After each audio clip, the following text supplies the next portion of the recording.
April is Rosacea Awareness Month, so I figured it would be the perfect time to share some skincare tips for rosacea-prone skin.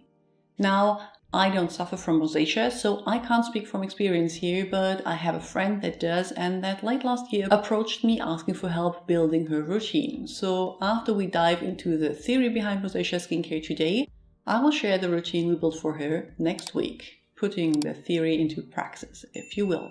But first, let's learn about rosacea.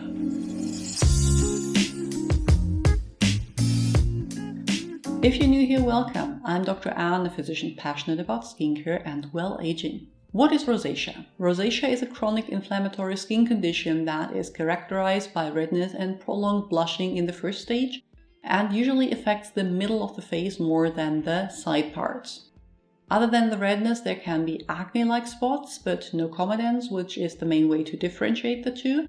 In the long run, persistent redness, skin thickening, and deformities are possible. The clinical classification of rosacea differentiates between 4 different types. Erythemato-telangiectatic, from erythema redness, and telangiectasia, small irreversible dilated blood vessels on the skin surface that often look like spiders. As the name already hints, it is characterized through redness in the central face, persistent flushing, and these small but visible broken vessels. Papulopustular. This form looks similar to acne with inflamed papules and pustules, also mainly in the center of the face, think cheeks, chin, and forehead, usually on skin that is overall redder than normal. Phimosis. In this form, the skin thickening, especially in the area of the sebaceous glands, is the main focus.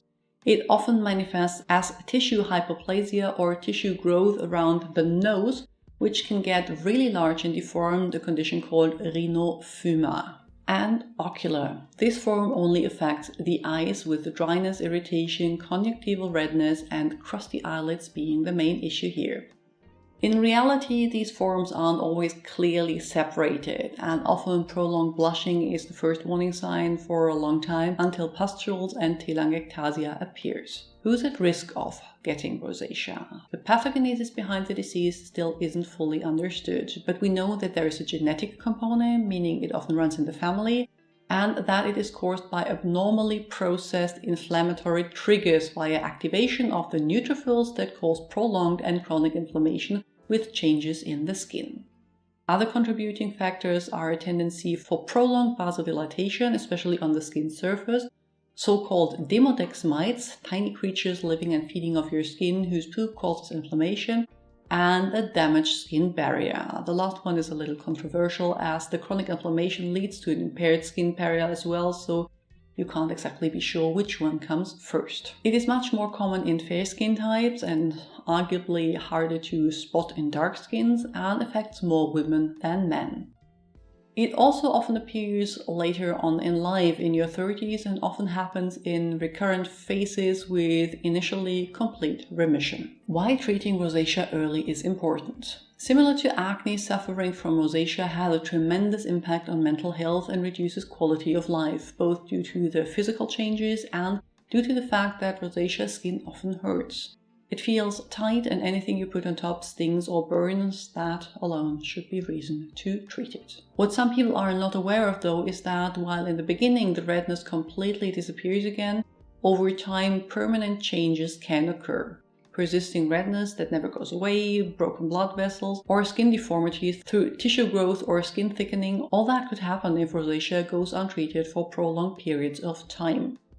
And while there are surgical ways or procedures to get rid of that excess tissue or the blood vessels, prevention is always much easier than treating them.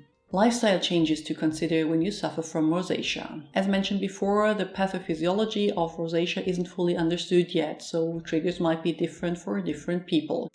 Often weather changes, especially extreme cold or wind, can trigger an episode, but also prolonged UV exposure, heat through sauna, or increased body temperature through working out. In many people, spicy foods and alcohol trigger the redness, as well as other foods that act as histamine releasers, releasing a transmitter that leads to vasodilatation in everyone, but to overreaction with consecutive inflammation and redness in people prone to rosacea.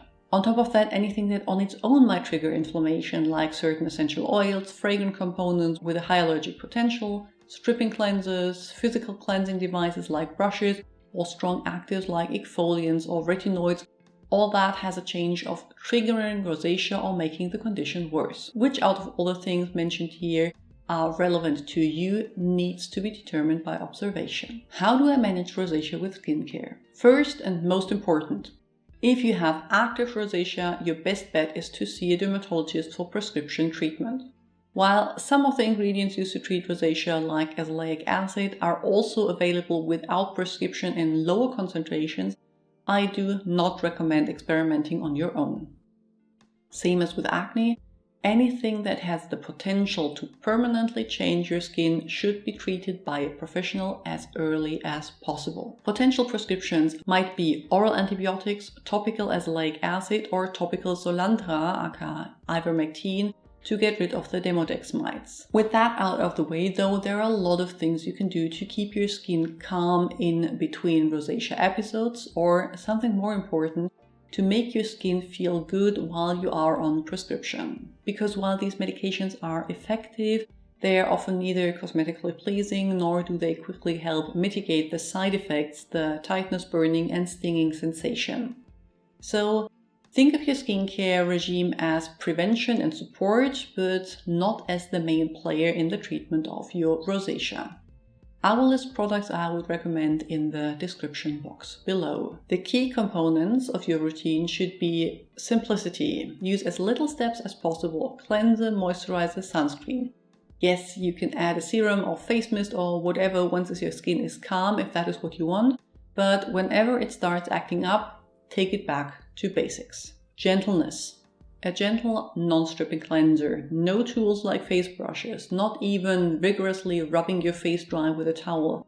Treat your face like a delicate fabric with lukewarm water and the gentlest handling you can. Repairing actives. When picking your moisturizer, look for ingredients that repair the skin barrier, reduce inflammation and prevent transepidermal water loss. Ceramides, colloidal oatmeal, niacinamide, and occlusives will most likely make your skin feel calm and support your treatment. Another one that has shown promising results is licorice root extract, which apparently has good anti-inflammatory effects. Azelaic acid.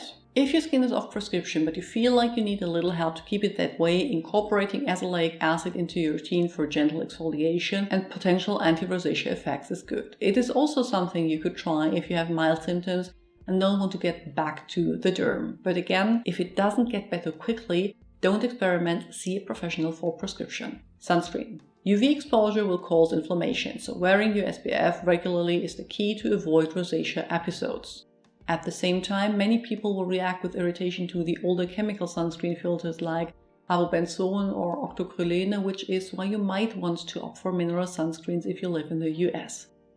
An added benefit here is that many of the mineral filters will have some color to them to mask white cast. This is not therapeutic, but will cover up some of the redness. Always remember, the main goal with your routine should be to keep your skin hydrated and calm, so you can use the prescription if needed.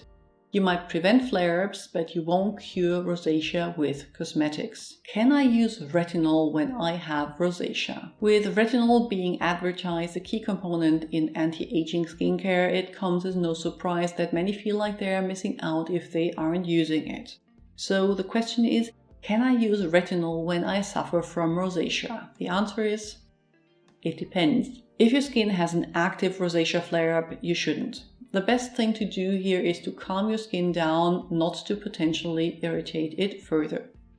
If your skin is in a calm and solid state though, and you feel you have figured out your triggers and know how to avoid them, there's no harm in trying. Not with prescription strength, but with one of the many gentle options available. One example is the Dr. Sam's Flawless Nightly Serum that features both azelaic acid and an active retinoid. Proceed with caution, increase the frequency slowly, and you might be able to incorporate it into your routine. I have some tips on how to do that in a video I will link here. If it doesn't work though, don't worry. Reducing the inflammation in your skin and wearing regular sunscreen is the best thing you can do anyway. And that sums up my tips and tricks for skincare when you suffer from rosacea. If there's anything you would like to add, please do so in the comments below. I will link to my videos you might find interesting on the screen and add links to my Instagram, blog and Patreon account in the description box. See you soon, bye!